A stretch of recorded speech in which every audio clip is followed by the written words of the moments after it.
सर्व स्पर्धकांना माझा नमस्कार. राज्यसेवेचा प्रिलिम जनरल स्टडीज 1 बरोबर आहे. त्याच्यामध्ये आपण किती बघतो? 7 विषय घटक बघतो, चालू घडामोडीपासून सामान्य विज्ञानपर्यंत. आणि ह्या विषय घटकांमध्ये सर्वात जास्त टेन्शन देणारा एक घटक आहे कोणता? भारतीय अर्थव्यवस्था. अर्थव्यवस्थेचा टेन्शन राहते. का म्हणतो बाबा? काय विचारण, कुठून विचारण माहित नाही, म्हणतो की नाही? म्हणतो ना. तर आज आपण काय बघणार आहोत की राज्यसेवा पूर्व परीक्षा ज्या आहे ज्याच्यामध्ये भारतीय अर्थव्यवस्था हा घटक आहे त्याच्यातून प्रश्न कुठून येते. आता हे समजायचं कसं? तर त्याच्यासाठी आपण काय केलेलं आहे, 2015 लक्षात घ्या, 2015 पासून 2025 पर्यंतचा प्रिलिमचा जो पेपर आहे राज्यसेवेचा त्यातलं भारतीय अर्थव्यवस्थेवरील प्रश्नाचं इथे अवलोकन करण्यात आलंय. आणि याच्यावरून आपण बघूया की कोणत्या घटकामधून तिथे प्रश्न निर्माण होतात. समजून घ्यायचं खूप महत्वाचं आहे, कारण की हा प्लॅन बनला नाही तर आपण फापट पसारा वाचत राहतो. वाचतो ना, बरोबर आहे. तर पहिल्यांदा समजून घेऊया. चला बघा आपल्याला काय दिसतंय? भारतीय अर्थव्यवस्था है ना, इन जनरल असं म्हणतंय भारतीय अर्थव्यवस्था. तर विशेषतः महाराष्ट्र असं म्हणतोय आपण, कारण महाराष्ट्र प्रश्न विचारतात म्हणून. खैर, पण त्या सिलेबस मध्ये असा काही शब्द दिलेला नाही आणि असाही काही शब्द दिलेला नाही. काय दिलेला आहे ते पाहून घेऊया. पण आपण अभ्यास करताना असंच टायटल वाचतो. कोणत्याही नोट्स घ्या, रमेश सिंगचे नोट्स घ्या म्हणजे गाईड घ्या, बरोबर आहे, किंवा कोणतेही घ्या, तर तुम्हाला काय दिसेल? भारतीय अर्थव्यवस्था असं टायटल दिसेल. बरोबर आहे. खरं टायटल तसंच आहे आणि तसेच प्रश्न येतात, काही चुकीचं नाही. पण प्रत्यक्षात जर बघितलं आपण तर केवळ अर्थव्यवस्था हा शब्द बरोबर आहे, भारतीय अर्थव्यवस्था बरोबर नाही. आता जर भारतीय अर्थव्यवस्था किंवा अर्थव्यवस्था असा जरी आपण टॉपिक घेतला, एकदा अर्थव्यवस्था असा घटक समजला आपण, तर आपल्याला लक्षात येते की त्याची फोड केली जाते तर दोन याच्यात है ना, अर्थव्यवस्थेची संकल्पना आणि हिस्टॉरिकल आणि करंट इव्हेंट काय आहेत बाबा, म्हणजे आधी ज्या घटना घडून घेतल्या आहेत भारतीय अर्थव्यवस्थेमधले ते आणि आत्ताच्या काय चालू आहेत ते, बरोबर आहे. अशी दोन फोड करता येईल आपल्याला. त्याच्यानंतर जर आपण कॉन्सेप्ट ऑफ इकॉनॉमिक्स किंवा अर्थव्यवस्थेची संकल्पना याच्यामध्ये सूक्ष्म अर्थशास्त्र आणि बृहद अर्थशास्त्र, मायक्रो इकॉनॉमिक्स आणि मॅक्रो इकॉनॉमिक्स याच्यावर प्रश्न राहतात. बरोबर आहे. जर तुम्ही प्रश्नांचं अवलोकन केलं तर म्हणजे आपण अशी फोड करू शकतो. अप्लाइड याला म्हणजे हिस्टॉरिकल आणि करंट इव्हेंटच्या याला आपण भारताची अर्थव्यवस्था, महाराष्ट्राची अर्थव्यवस्था आणि आंतरराष्ट्रीय अर्थव्यवस्था असं विभाजन करू शकतो. बरोबर आहे. लक्षात आलं? म्हणजे आपल्याला अभ्यास करताना ह्या अँगलने अभ्यास करायचा आहे. कसा? ह्या अँगलने. मायक्रो इकॉनॉमिक्स, मॅक्रो इकॉनॉमिक्स म्हणजे कॉन्सेप्ट. पॉवर्टी काय आहे, बरोबर आहे, रेंट काय आहे, बरोबर आहे, वेजेस म्हणजे काय, असे प्रकार राहू शकतं. बरोबर आहे. म्हणजे इकडे वेजेस रेंट टाकला तर मॅक्रो इकॉनॉमिक्स, इकडे पॉवर्टी वगैरे म्हटलं तर मॅक्रो इकॉनॉमिक्स असं आपण राहू शकतो. इकडे इंडियन इकॉनॉमीमध्ये इथेही गरिबीच्या, भारतीय अर्थव्यवस्थेमध्ये गरिबीची स्थिती, महाराष्ट्राच्या कॉन्टेक्स्टमध्ये गरिबीची स्थिती, आंतरराष्ट्रीय स्तरावर काय चालू आहे गरिबीबाबत ते, काही योजना वगैरे, युनायटेड नेशनचा काही प्लॅन वगैरे जे काय असेल ते, म्हणजे ह्या कॉन्टेक्स्टमध्ये आपल्याला अभ्यास करायचा आहे. अशा प्रकारे क्लिअर, राईट. आता यांची फोड जर केली, ह्या दोन भागांची फोड जर केली तर आपल्याला काही टॉपिक दिसतात. बघा, जर मायक्रो इकॉनॉमिक्स आणि मॅक्रो इकॉनॉमिक्स जर बघितलं आपण तर मायक्रो इकॉनॉमिक्स मध्ये विविध टॉपिक दिसतात. Scarcity and choice, opportunity cost, demand and supply, market equilibrium, elasticity, factors of production, consumer behaviour, production and cost, perfect competition, monopoly, oligopoly, game theory. ऐकतो आपण हे नावं. कुठेतरी कुठली तरी संकल्पना दिली जाते अशी नॅशनल इन्कमच्या कॉन्टेक्स्टमध्ये, इन्कमच्या याच्यामध्ये कुठेतरी काय दिसेल असं छोटं मोठं असे टर्मिनॉलॉजी दिसतात आपल्याला. बरोबर आहे. ह्या झाल्या मायक्रो इकॉनॉमिक्सच्या. तसंच मॅक्रो इकॉनॉमिक्स मध्ये, बृहद अर्थशास्त्रामध्ये बघितलं तर आपण इन जनरल जे भारतीय अर्थव्यवस्था गाईड घेतो, पुस्तक घेतो, त्याच्यामध्ये हे टॉपिक दिसतात. National income, economic growth, economics of development, population policy, human development, inequality, विषमता, poverty, unemployment, business cycle, inflation, recession, depression, monetary policy, banking, fiscal policy and budget, planning and policy, international trade बघतोय. आता हे तर झाले, काय झाले, महत्वाचे घटक. या महत्वाच्या घटकांमध्ये डिटेल नॅशनल इन्कम म्हणजे national income statistics, national income accounting, मग आपण जीडीपी, जीएनपी पाहतो, बघतो ना, है ना, नेट नॅशनल प्रोडक्ट, अशी खूप साऱ्या गोष्टी प्रत्येक याच्यात इकॉनॉमिक ग्रोथ मध्ये वेगवेगळ्या प्रकारचे कॉन्सेप्ट असे विविध याच्यात बघतो आपण. टॅक्सेशन, हे ते अमुक धमुक बघतो ना, बरोबर आहे. म्हणजे एक जर धरला त्या फर्रा, है ना, ऍप फर्रा येते. नॅशनल इन्कमला साला त्या 10-15 पेजेस काय डोक्याला असतं की नाही. मग आपण म्हणतो की इकॉनॉमी केवढा मोठा विषय, काय वाचू न काय नाही, होतं की नाही टेन्शन, बरोबर आहे, राईट. आता हे टेन्शन दूर करणं अत्यंत आवश्यक आहे. ते कसं, तर बाबा परीक्षा कशी असते, म्हणजे परीक्षेत प्रश्न कुठून विचारले जाते हे समजून घेतलं पाहिजे. आणि म्हणून त्याच्यासाठी मी काय केलंय, 10 वर्षाचा प्रिलिमचं अवलोकन इथे करून दिलेलं आहे. बघूया आपण. राज्यसेवा पूर्व परीक्षामध्ये 2015 पासून 25 पर्यंत 10 वर्षामध्ये 135 प्रश्न अर्थव्यवस्थेवर विचारले. किती? 135 प्रश्न अर्थव्यवस्थेवर विचारले एकूण.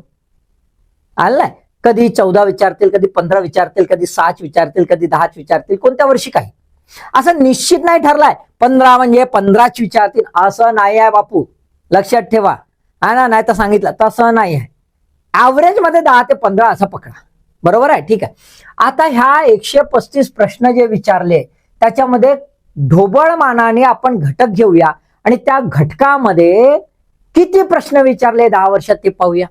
तर सर्वात अधिक आपल्याला इकडे दिसते पॉप्युलेशन पॉलिसी.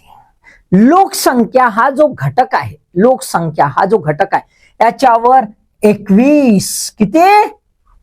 21, है ना. इकडे जर बघितलं इकॉनॉमिक अँड सस्टेनेबल डेव्हलपमेंट, है ना, आर्थिक आणि शाश्वत विकास हा जो आहे घटक त्याच्यावरही 21 सर्वात अधिक दिसतात तुम्हाला. बघा याच्यावर दिसतात. त्याच्यानंतर तुम्हाला दिसेल प्लॅनिंग, योजना, है ना, योजना पूर्ण कालखंड, है ना, 1951 पासून तर इकडे पूर्ण कालखंड जे आहेत प्लॅनिंग याच्यावर 20, याच्यावर 20 म्हणजे 10 वर्ष किमान दरवर्षी 2 तरी आले असं समजा या प्रत्येक याच्यामध्ये. Clear, right. म्हणजे हे 3 टॉपिक एकदम भरगच्च दिसते. आता रिलेटेड टॉपिक बाकीचे बघा, तर इटूक पिटूक आपला 3ऱ्या नंबरवर पॉवर्टी, हा पण जबरदस्त. पॉवर्टी, गरिबी, म्हणजे आपल्याला काय दिसते याच्यावरून बघा. आता क्लिअर झालं. यस, लोकसंख्या, विकास, योजना आणि गरिबी या 4 याच्यावर मागच्या 10 वर्षामध्ये किती प्रश्न? 80 प्रश्न. किती प्रश्न? 80 प्रश्न. किती पैकी? लक्षात घ्या, किती पैकी बघा, 135 पैकी 80 प्रश्न केवळ 4 टॉपिकवर, केवळ 4 टॉपिकवर. आणि मोर दॅन 60% पॉप्युलेशन पॉलिसी, विकास, गरिबी आणि योजना. लक्षात घ्या, आलं लक्षात. त्याच्यानंतर आपण 10ची रँक कोणी दिसते का? 10 पर्यंत कोणी टच केलेलं आहे असं दिसते. 10 पर्यंत कोणी टच केलं नाही. पण 5च्या वरचे बघूया कोणकोणते आहेत. तर 5च्या वर जर बघायला गेला तर रूरल डेव्हलपमेंट, ग्रामीण विकास, अर्बन डेव्हलपमेंट, शहरी विकास, बरोबर आहे. 5च्या वर. 5 पर्यंत जर बघितलं तर वुमन अँड चाइल्ड डेव्हलपमेंट 5. त्याच्यानंतर economic growth 5, economic and financial reform 5, inclusion 5. आता याचं अवलोकन करा तर तुम्हाला दिसेल जिथे शब्द जो आहे, शब्द कोणता आहे? शब्द लक्षात घ्या, विकास. तुमच्यापैकी कोणी असन तर पाहून घ्या रे बाबा. विकास. हा खूप महत्वाचा आहे. डेव्हलपमेंट. डेव्हलपमेंट हा जर शब्द बघितला तर याच्यावर तुम्हाला दिसते जबरदस्त आहेत बघा. Economic and sustainable development, human development 7 आहे. त्याच्यानंतर प्लॅनिंग हा पण डेव्हलपमेंटचा भाग 20, rural development 6, urban development 7, woman and child development 5, SC ST minority development 2. बघा काय दिसतंय. विकास या टॉपिकवर जबरदस्त प्रश्न विचारले. 135 पैकी काढा तुम्ही आता है ना. 20-40, अरे बाप रे बाप, 50-60 है ना, अराउंड 60 क्वेश्चन. तिथंच जर दुसरा जर बघितला, असाच महत्वाचा दुसरा बघितला तर त्याच्या रिलेटेड लोकसंख्या है ना, त्यानंतर इनइक्वॅलिटी विषमता, poverty, education, health, food security आणि सोशल सिक्युरिटी. हा जर कप्पा बघाल तर याच्यात तुम्हाला अराउंड काय दिसते, 50च्या जवळपास प्रश्न दिसतात है ना. हे 60, 70 आणि 50 म्हणजे ऑलमोस्ट याच्यावर भर दिलेला आहे. आणि याच्यात जर थोडा हा ऍड केला, हा बघा, हा जर थोडा ऍड केला तर काय दिसतंय, काही मोजके टॉपिक आहेत. ढोबळ मानाने जर बघितलं, काही मोजके टॉपिक आहेत त्याच्यावरच अधिकाधिक प्रश्न विचारतात. यांना एकत्रित केलं ना तर आपल्याला दिसेल विकास आणि त्याचे प्रश्न. हाच केवळ टॉपिक आहे, विकास आणि त्याचे प्रश्न, याच्यावर एवढे प्रश्न आहे की नाही, बरोबर आहे. मग इटूक पिटूक इन्फ्लेशनवर बघा 4, टॅक्सेशनवर बघा, कर अख्खा 10 वर्षामध्ये एकच, बँकिंगचं अख्ख्या 10 वर्षात 2च, बजेट अख्ख्या 10 वर्षात 2च है ना. त्यानंतर इंडस्ट्री त्याच्यावर 2च, इंटरनॅशनल ट्रेड त्याच्यावर 2च, मिसिलेनियस त्याच्यावर 1च. काय दिसतंय, काय लक्षात येतं आता. हा जो आहे हा एवढा मोठा फापट पसारा आहे का, इकॉनॉमीचा एवढा फापट पसारा गरजेचा. हे असे काही मोजके टॉपिक है ना. झाले, संपले मोजके टॉपिक. इकडे तर काही दिसतच नाही, इकडे तर काही दिसतच नाही. मायक्रो इकॉनॉमी हा काही घेणं देणंच नाही. मॅक्रो इकॉनॉमी मधले मोजके टॉपिक जे आहेत तेवढं तुम्हाला करायचं आहे, बाकी त्याच्यावर काही करायचं नाही. आता असं का, हा खूप महत्वाचा आहे की एमपीएससीने असं का केलं, समजणं महत्वाचं आहे. एमपीएससीने असं का केलं समजणं महत्वाचं आहे. बघा समजून घेऊया. एमपीएससीने सिलेबसच तसा दिलाय तर म्हणून तर तसं केलं का, आपल्या मनाची लावली, आपल्या मनाची नाही लावली. टॉपिक लक्षात घ्या. तुम्ही जर सिलेबस बघाल राज्यसेवा पूर्व परीक्षेचा तर त्याच्यामध्ये अर्थव्यवस्था हा जर घटक बघाल तर त्याचं टायटल आहे आर्थिक व सामाजिक विकास. काय टायटल आहे, आर्थिक व सामाजिक विकास, इकॉनॉमिक अँड सोशल डेव्हलपमेंट हा त्याचा टॉपिक आहे. त्याच्यामध्ये काय विचारणार ते सांगितलं आहे, शाश्वत विकासावर, म्हणून सर्वात अधिक प्रश्न बघा सस्टेनेबल डेव्हलपमेंटवर. त्याच्यानंतर दारिद्र्य हा शब्द बघा, सर्वात जास्त 19 प्रश्न दारिद्र्य.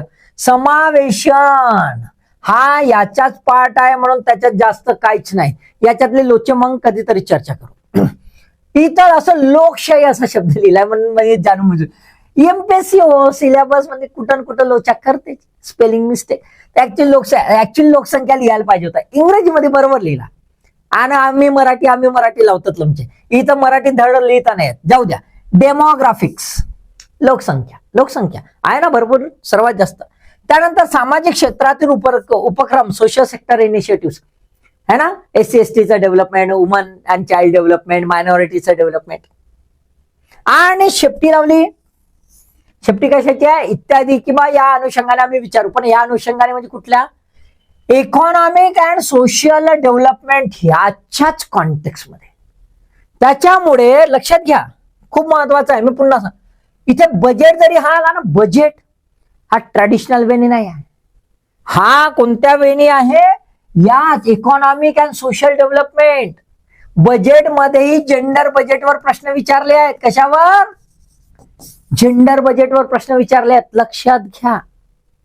त्याच्यामुळे तुम्ही जेव्हा अर्थव्यवस्थेचा अभ्यास कराल त्यावेळा अभ्यास करताना हा अँगल नेहमी ठेवायचा आहे की बाबा एखादा मी पैलू वाचत आहे तर त्याचं याच्याशी काय इवन लक्षात घ्या, हा टॅक्सेशन विचारला ना, टॅक्सेशन हा टॅक्सेशन सुद्धा डायरेक्ट टॅक्सच्या कॉन्टेक्स्ट मध्ये इक्वॅलिटी कशी येईल, कारण की शब्द आहे ना इनइक्वॅलिटी, कुठे गेले इनइक्वॅलिटी हा इनइक्वॅलिटी, त्या कॉन्टेक्स्ट मध्ये टॅक्सेशन विचारलाय, लक्षात घ्या. क्लिअर, समजलं का तुम्हाला, लक्षात आलं.